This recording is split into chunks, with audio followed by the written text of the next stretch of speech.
Bienvenue dans notre podcast Résonance, le podcast de l'expérience collaborateur. Je reçois aujourd'hui Sanda Emtar. Sanda, je vais lire ta bio. Yes. Donc, tu es sales manager pour une entreprise qui propose une plateforme SaaS pour des médias sociaux. Tu es passionné de l'univers des ventes avec une touche d'international et d'esprit start-up. Même si tu es rattaché à une entreprise allemande, tu travailles depuis un bureau parisien, ce qui te permet de bénéficier du meilleur des deux mondes. À la fois une perspective mondiale et en même temps l'énergie palpitante d'une équipe à taille humaine. Et chaque jour, pour toi, c'est un nouveau défi et tu adores les défis. Rencontrer de nouveaux prospects signifie jongler avec une multitude d'enjeux et trouver des solutions innovantes. Exactement. C'est bien ça ? Oui, tout à fait, merci. Ça marche. Écoute, merci en tout cas d'avoir accepté mon invitation. Comme on se connaît, on va quand même partager. Tu as travaillé chez Xelia.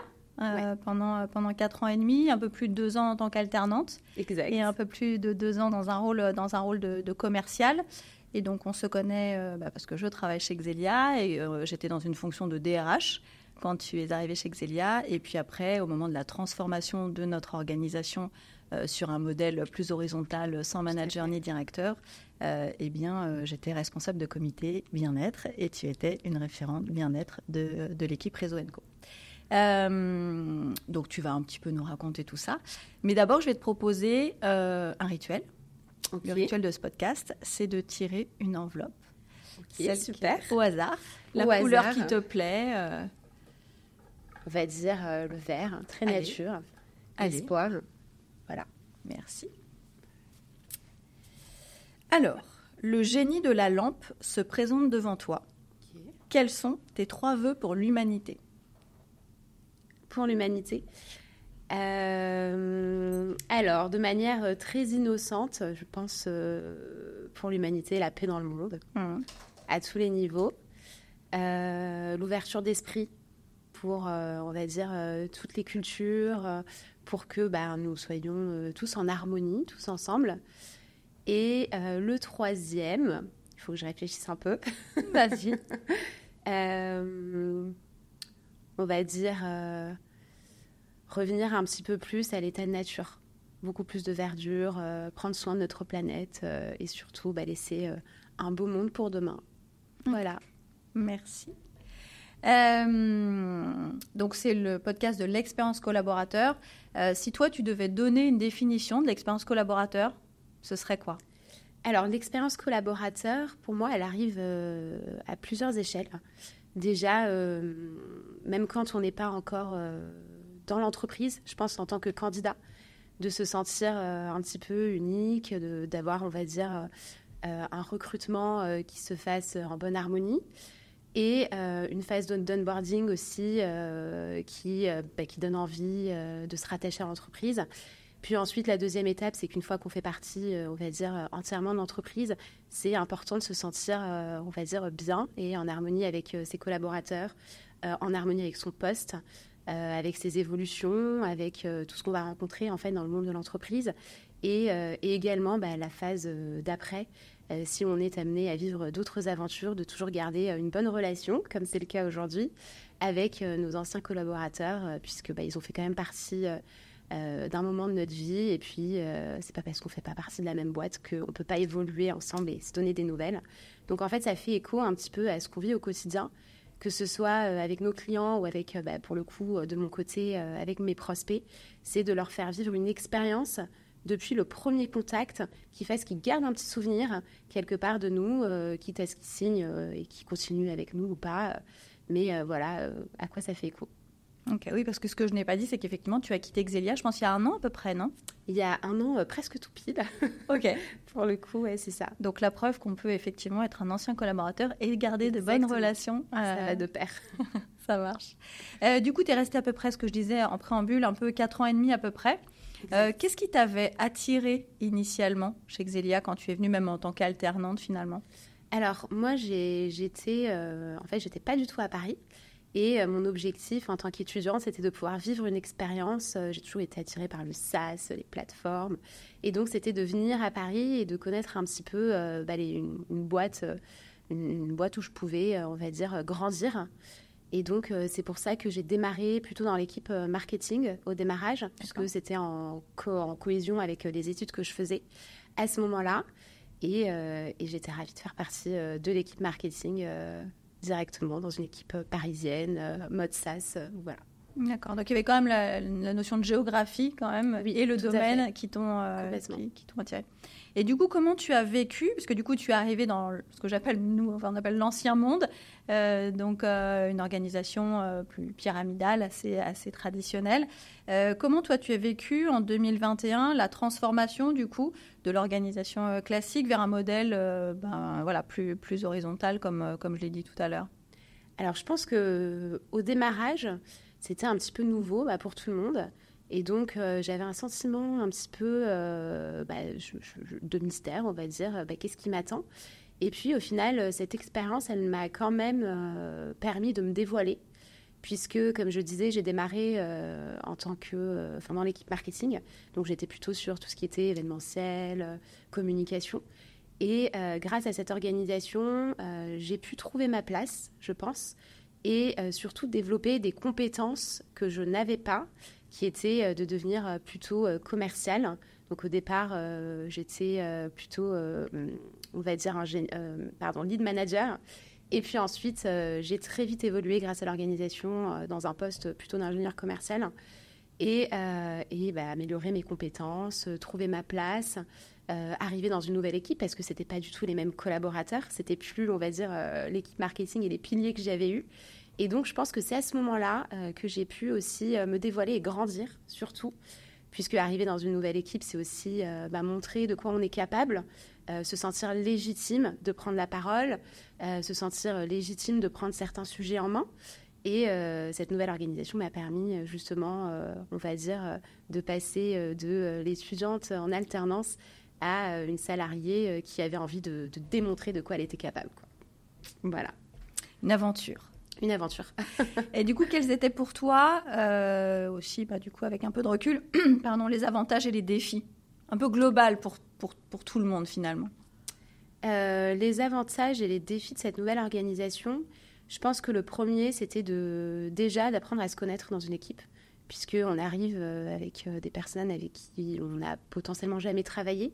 C'est d'apprendre à travailler avec de nouvelles personnes, d'avoir de nouveaux process, puisque c'est des nouveaux process. On était quand même assez autonomes et on avait tous un petit peu le droit à la parole et surtout donner un petit peu ses idées créatives pour avancer dans nos projets. Donc ça, c'était le premier défi, je pense, travailler en harmonie dans une nouvelle équipe. Le deuxième, c'était aussi d'assumer ses positions, je pense. Comme je disais, j'ai pris un nouveau poste au niveau de la nouvelle organisation dans une nouvelle équipe. Donc, ça faisait quand même pas mal de défis à ce niveau-là. Et j'avais vraiment envie de montrer que j'étais capable d'assumer ce rôle puisque je n'avais pas du tout d'expérience en vente. Et puis, ça s'est plutôt très bien passé. Donc, j'étais ravie. Et voilà, globalement. Sinon, il y avait aussi les nouveaux défis, c'est par rapport aux rôles qui ont été mis en place. Vu que c'était une organisation horizontale, on va dire que les rôles ont été un petit peu découpés dans chacune des équipes. Et donc, je me souviens qu'on avait du coup la possibilité de devenir, par exemple, référent bien-être, là où tu étais responsable de cette équipe-là. Et au départ, je me disais, finalement... est-ce que je suis légitime à y aller? Je ne m'y connais pas forcément beaucoup, j'ai jamais été formée. De par mon jeune âge, est-ce que je peux être référente bien-être par rapport à d'autres personnes de mon équipe qui ont beaucoup plus d'expérience et un grand bagage? Donc voilà, ça a été un gros challenge pour moi. Et finalement, je me suis lancée parce que l'organisation me le permettait. Et on m'a dit, en fait, au contraire, c'est pas parce que tu es jeune que tu n'es pas moins légitime qu'une autre personne. Et j'ai été formée. On m'a accompagnée, tu m'as accompagnée par rapport à plusieurs formations que j'ai eues pour apprendre, à avoir un savoir-vivre, un savoir-être dans une équipe, à bien communiquer pour ne froisser personne. Et donc, voilà, ça a été une belle expérience. Ok. Est-ce qu'il y a eu d'autres avantages dans ton vécu? Alors, je pense notamment au télétravail, parce que chez nous, et on va en reparler parce que c'est à la fois du pour et du contre, de ce que j'ai compris. Est-ce qu'il y avait d'autres avantages que même tes collègues ont apprécié, ou toi, je ne sais pas, par rapport plus globalement à l'organisation? Alors, plus globalement, par rapport à l'organisation, en effet, le télétravail, ça a été un point, je pense, qui a été apprécié par beaucoup de personnes qui sont là. C'est vrai que moi, pour le coup, c'était un petit peu différent de par justement mon jeune âge et mon arrivée à Paris. Donc, j'avais perdu un petit peu mes repères que j'avais eus auparavant et j'avais ce besoin de proximité, là où d'autres personnes, par rapport à, on va dire, leur contexte plutôt familial ou géographique, c'était un atout concrètement et c'était mieux pour eux. Et je pense que le deuxième avantage aussi, c'est de pouvoir se révéler. Puisque au départ, dans une organisation globale, on ne peut pas passer d'un poste à un autre poste complètement différent. Et cette organisation nous permet finalement de monter en compétence sur d'autres aspects ou d'autres métiers. Et donc, je pense que ça, c'est aussi ce qui a été très apprécié. Et donc, je vois justement qu'il y a eu pas mal de personnes qui ont pu changer de poste, qui ont pu être accompagnées dans un changement de poste, puisque finalement, ils se sont rendus compte que c'était plus fait pour eux. Et donc, c'est vrai que Xelia a permis de faire ça, de révéler des personnes et des talents. Ok, tu nous en as un petit peu parlé. Du coup, tes différents rôles et tes différentes missions. Donc, toi, tu étais commercial dans une équipe. Oui. Et en plus, dans ton équipe, tu avais le rôle de référent bien-être. Oui. C'est ça. Est-ce que tu avais d'autres rôles? Alors, j'étais référente bien-être pendant 1 an. Ensuite, j'ai été référente parcours. Donc, c'était un autre aspect, ce qui veut dire que j'ai quand même acquis d'autres compétences. Donc, tout ce qui était recrutement, potentiellement, chose que je n'avais jamais appréhendée auparavant. Et j'étais aussi responsable de la communauté commerce pendant 1 an, en même temps que mon rôle de bien-être, pour animer en fait toute cette équipe, créer des synergies, puisque comme on était pas mal en télétravail et que c'était une nouvelle organisation, disons que c'était intéressant justement de trouver des moyens, de rester quand même assez proche, de trouver des nouveaux moyens, on va dire, de se motiver entre commerciaux, de se challenger, de travailler sur des sujets en commun. Et donc, c'était un petit peu mon rôle à ce niveau-là, de pouvoir créer cette synergie. Ok. Alors, ça fait plusieurs fois que tu nous parles de ton jeune âge. Est-ce que c'est ok pour toi de nous donner ton âge d'aujourd'hui? Oui, carrément. Alors là, j'ai 28 ans et quand j'ai démarré chez Xelia, donc je crois que j'avais 23 ans. Ok. Donc, tout ce dont tu nous parles là, tout ton parcours, c'était du coup entre 23 et 27 ans. C'est exactement ça. Ok. Donc, on comprend mieux pourquoi tu dis, ça fait plusieurs fois que tu dis mon jeune âge. Donc, ok. Et du coup, est-ce que tu peux nous dire un peu par rapport à tes rôles? Donc, communauté commerce, je crois on a bien compris. Donc, c'est tous ceux qui ont le rôle commerce dans l'organisation. Tout à fait. Il y a plusieurs instances. Donc, il y a la communauté qui est la commerce, en l'occurrence, qui était la tienne, où il y a tous ceux qui ont ce rôle commerce dans toutes les équipes, qui sont réunis également dans une communauté, l'endroit où on monte en compétences. Et ça, c'est ce que tu animais. Complètement. Et l'avantage aussi de cette communauté est que j'ai trouvé, ça avait du sens, puisque avant il y avait une équipe commerciale. Et donc, ils avaient l'opportunité de se voir et d'échanger au quotidien. Et puis, mine de rien, moi, je pense vraiment que une des premières ressources, c'est aussi d'échanger avec les autres, de voir comment mon collaborateur parle au téléphone, quelle est sa méthode de vente. Et donc, cette communauté commerce nous permettait toujours d'avoir cette proximité, même si on était un petit peu décuplés dans plusieurs équipes, et de s'échanger des best practices, ce genre de choses. Ok. Référent parcours, donc tu évoques la partie recrutement. Est-ce que ce référent parcours, il avait d'autres missions, que le recrutement? Alors, tout à fait. Il permettait aussi aux collaborateurs de pouvoir bénéficier de certaines formations, si jamais ils souhaitaient monter en compétences, que ce soit en interne ou en externe, sur d'autres aspects qu'ils souhaitaient. Donc, je l'accompagnais aussi à pouvoir se dévoiler, avoir des solutions toujours pour pouvoir monter en compétences. Et également de pouvoir, on va dire, justifier des hausses de salaire. Ouais. Des augmentations. Ouais. Des augmentations, exactement, j'avais plus le terme. Des augmentations auprès de la communauté du coup parcours, et de les accompagner surtout à la définition de leur expérience. En fait, je les accompagnais à pouvoir justifier cette augmentation, de pouvoir s'exprimer par rapport à cette augmentation-là. Okay. Donc voilà un petit peu les aspects du parcours. Et bien-être, du coup, ça consistait en quoi? C'était quoi ton rôle? Alors, bien-être, il y avait, on va dire, plusieurs missions. Déjà, la première, puisque quand on arrive dans une équipe et qu'on est pour la plupart du temps à distance, il faut aussi créer une certaine harmonie et une proximité avec nos collaborateurs. Et donc, on avait des réunions hebdo. Et mon rôle, c'était de faire en sorte que la réunion se passe bien, que personne ne se sente mis de côté, que chacun puisse s'exprimer, puisqu'on est quand même une équipe autonome. Et donc, on va dire que l'avis de tout le monde compte aussi. Et c'est important que chacun trouve sa place. Donc ça, c'était vraiment le rôle principal, de pouvoir aussi répondre à certains besoins au niveau du bien-être, on va dire, dans l'équipe et dans l'entreprise. Si jamais il y avait des sujets pour une personne ou pour un collaborateur, de pouvoir lui apporter des réponses.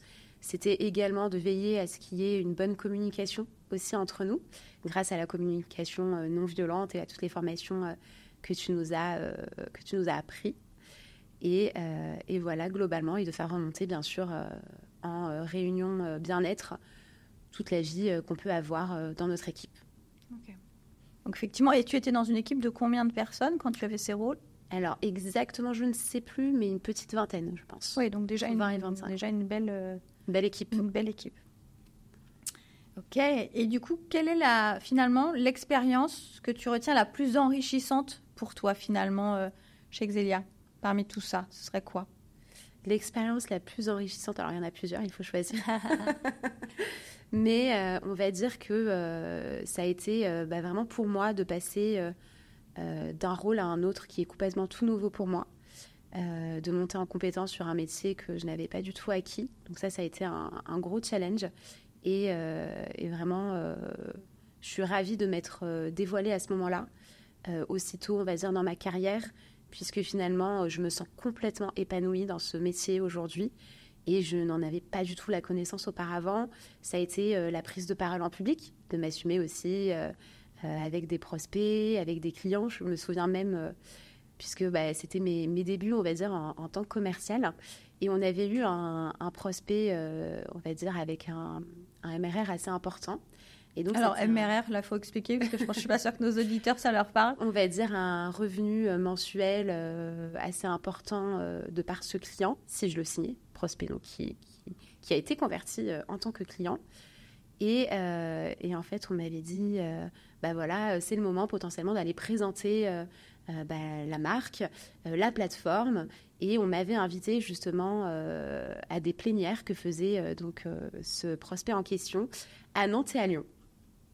Et donc moi, je me suis dit, oh là là, prise de parole toute seule devant une vingtaine de personnes qui vont potentiellement ou pas signer avec nous, selon mes compétences et ce que j'arrive à leur partager. Et donc, ça a été un vrai challenge parce que finalement, j'ai pris ma petite valise, je suis partie toute seule avec mon petit bagage que j'avais. Et c'est là où je me suis rendu compte, en fait, que c'est ce que j'aimais faire. Et j'ai réussi à signer un très, très beau client aujourd'hui, à créer des très belles relations avec ce client et à vivre une expérience qui, pour moi, on va dire, qui a fait naître et qui a fait démarrer ma carrière. Voilà. Ouais, parce que finalement, si je comprends, tu avais fait des études de marketing, c'est ça ? Complètement. D'accord, donc au départ, voilà, c'est pour ça que tu es rentrée chez nous avec du marketing. Mais finalement, la carrière, visiblement dans laquelle tu es aujourd'hui, c'est commercial et ça a pu être, venir grâce à ce changement de métier, grâce à la nouvelle organisation. C'est ça que... Totalement. Et puis, je me souviens même, parce que c'est assez drôle, puisque quand j'ai commencé à être commerciale, je me souvenais toujours de ce moment-là où j'étais encore étudiante et donc au lycée et qu'on avait des présentations à faire. Et à chaque fois, je me disais, oh là là, j'ai pas du tout envie de passer au tableau. Et donc, en fait, ce qui m'a permis aussi d'évoluer, donc, c'est de me lancer dans le bain, justement, avec Xelia, de me dire, en fait, tu es capable de le faire. Et aussi, j'ai pris des cours de théâtre.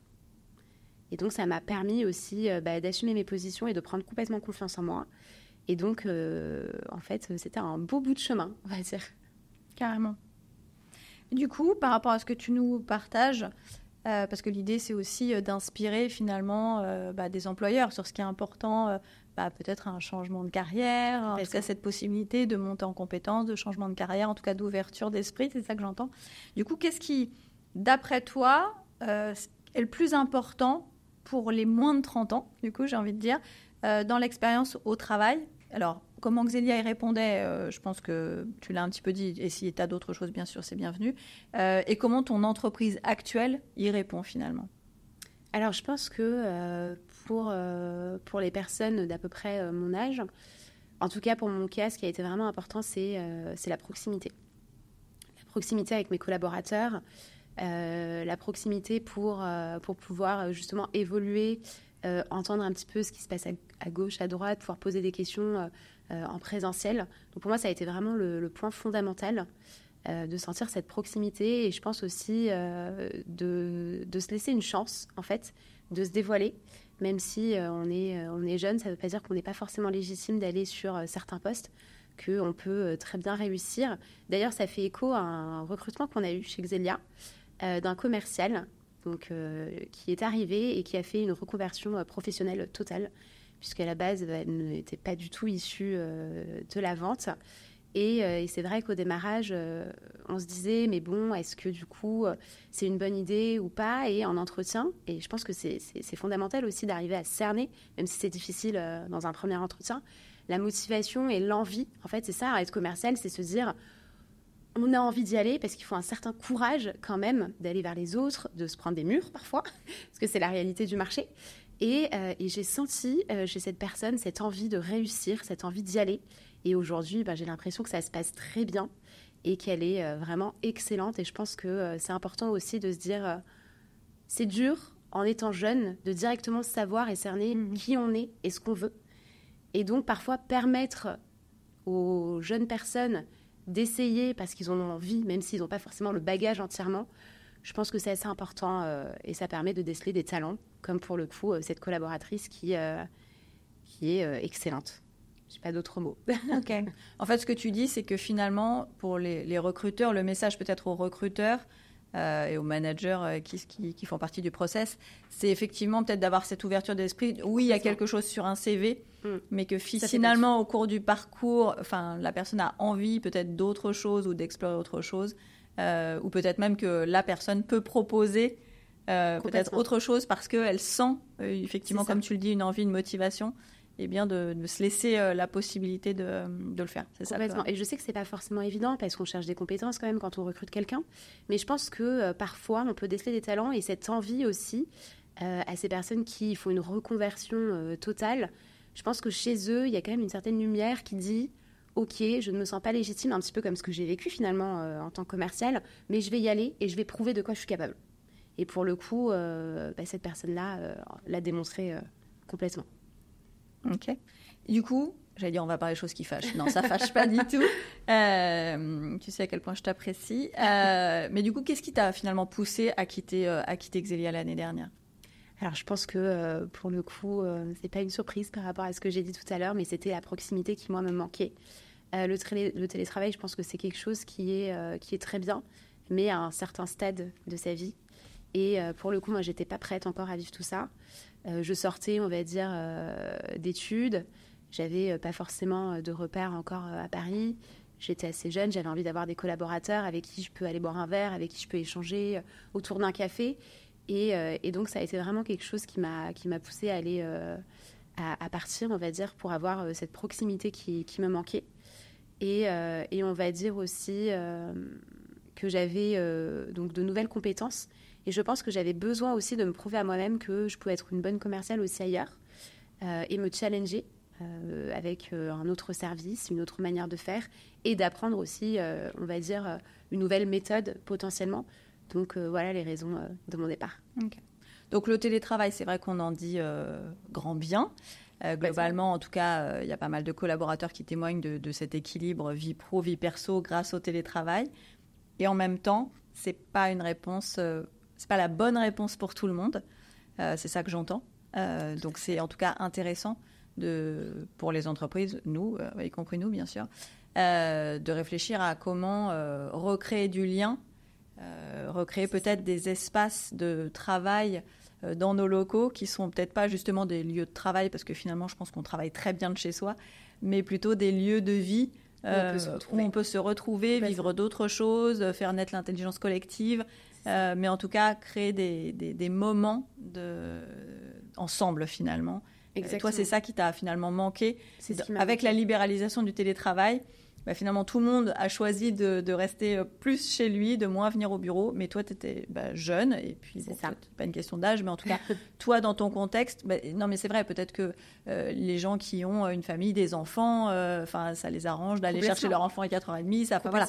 Donc, mais toi, à part tes collègues, en plus, tu n'étais pas parisienne. Donc, finalement, tes collègues, c'était un peu ta deuxième famille, si je puis me permettre. C'est un petit peu ça. Et du coup, passer du temps... à part les gens de ton travail, finalement, tu n'avais pas encore beaucoup de relations à Paris, donc pour toi c'était important cette vie au bureau que tu as perdue finalement avec la libéralisation du télétravail. Donc ça, je pense que c'est important effectivement. Complètement. Et je pense qu'il y a un temps pour tout, et peut-être qu'un jour je serai ravie de retourner en télétravail, et j'en suis même persuadée qu'à un moment donné ça facilite quand même son quotidien. Et après, il faut se dire que je suis arrivée à Paris, j'ai habité à Paris dans un appartement parisien qui n'était pas très lumineux. Et je pense que c'est hyper important aussi de trouver des moyens de dissocier vie professionnelle et vie privée. Là où moi, je n'ai pas su le faire de la bonne façon, je pense. Et je n'ai pas su vraiment me couper entre les deux en étant chez moi. Je n'avais pas un espace de travail non plus adapté, puisque j'étais dans un appartement, on va dire, à Paris à ce moment-là. Donc si je peux conseiller, c'est quand on est en télétravail et qu'on est jeune, de prendre son café le matin, d'aller faire un petit tour de quartier comme si on allait au travail, et puis de remonter et d'aménager vraiment un espace de travail pour pouvoir sentir cette coupure entre les deux. Voilà, et de savoir déconnecter aussi le soir, chose que je n'arrivais pas à faire. Ok, difficile la déconnexion. C'est ça. Ok. Ça marche, merci. Du coup, qu'est-ce que tu donnerais comme conseil aux entreprises dont la problématique, comme beaucoup d'entreprises, c'est d'attirer et de fidéliser les talents. Quel conseil tu leur donnerais pour des jeunes talents dynamiques comme toi ? Je pense que le conseil que je leur donnerais, c'est déjà de faire sentir au candidat qu'il est quand même assez unique et qu'il peut être rassuré dans le sens que je pense que pour les jeunes talents, on a besoin quand même d'une proximité et de s'identifier quand même à la culture de l'entreprise et donc de pouvoir les rassurer à ce niveau-là, de pouvoir leur apporter des clés aussi pour se révéler, puisque quand on est jeune aussi et qu'on n'a pas beaucoup d'expérience, parfois on a besoin aussi d'avoir un exemple ou en tout cas d'être stimulé. Et donc, c'est assez important. Et justement, dans cette nouvelle organisation qu'on a eue chez Xelia, j'ai eu un parrain qui a tenu ce rôle, on va dire un petit peu de mentor, qui a réussi à déceler en moi quand même des choses que je ne voyais pas. Et donc, c'est important puisque quand on est jeune, parfois, on pense connaître la vérité. Et finalement, ce n'est pas celle qu'on connaît plus tard. Et donc, le conseil que je donnerais, c'est de donner les clés aux personnes qui arrivent de pouvoir se révéler. Voilà. Ça marche. Et si tu avais le pouvoir de changer quelque chose dans le monde du travail d'aujourd'hui, qu'est-ce que ce serait ? Si j'avais le pouvoir de changer quelque chose, je pense qu'il y a déjà pas mal de choses qui sont bien mises en place, mais je dirais beaucoup de bienveillance entre nous, entre les collaborateurs. Et justement, ça fait écho un petit peu à ce qu'on a fait ensemble. C'est d'apprendre en fait à travailler en bonne intelligence, puisqu'on arrive dans une entreprise où on est face à plusieurs personnalités. Parfois, quand on est jeune et qu'on manque d'expérience, on doit apprendre le savoir-être, on va dire, en entreprise. Et donc, moi, je mettrais en place, on va dire, pas des formations, mais des moyens de faire en sorte que qu'on puisse apprendre à échanger et parler un petit peu le même langage. Et donc, ça fait écho justement à toutes les formations qu'on avait fait ensemble, la communication non violente, qui est une formation qui nous permet tout simplement de partir sur des bases communes, de permettre aussi aux entreprises de mettre en place des coachings, comme on l'a vu ensemble, pour pouvoir tout simplement évoluer et apprendre à se sentir bien avec soi et avec les autres. Mais je dirais plus de proximité et ça va avec mon besoin principal qui est de collaborer et de ressentir la présence de mes collaborateurs. Voilà. 2 questions, peut-être un peu pour terminer aussi. Dans la vie active que tu mènes, de quelle manière tu arrives à te ressourcer Par rapport à mes passions, on va dire. Par exemple. Alors, du coup, c'est vrai que dans le métier de commercial, on vit des hauts et des bas. Et l'important, c'est de se dire que même quand ça ne va pas, c'est dans ce moment-là qu'on apprend le plus et de pouvoir se relever. Et donc, généralement, pour déconnecter un petit peu, je peins beaucoup. J'adore faire de la peinture.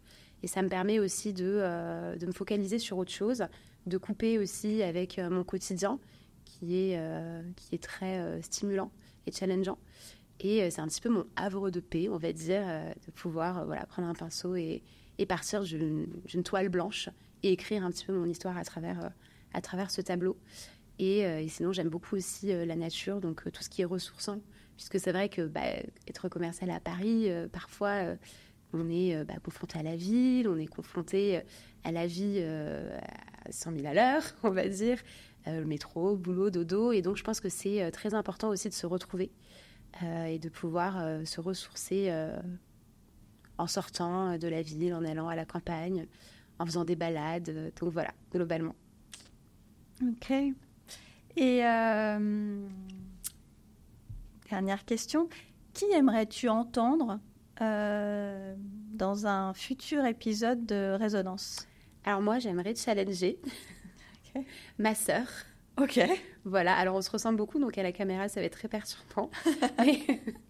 mais ma grande sœur qui a un parcours totalement différent du mien et qui est directrice régionale d'un grand laboratoire international pharmaceutique. Et du coup, disons je pense que ça pourrait être pertinent et ça pourrait sortir un petit peu du lot par rapport à son métier. Et je pense que comme elle gère pas mal d'équipes, à mon avis, elle est souvent confrontée à tout ce qui est expérience collaborateur, marque employeur et toutes ces énergies et ces synergies qu'elle doit mettre au sein de ses équipes. Donc pour moi, ce serait pertinent de la challenger. Donc voilà. Je me permettrai de la challenger de ta part. Complètement. Super.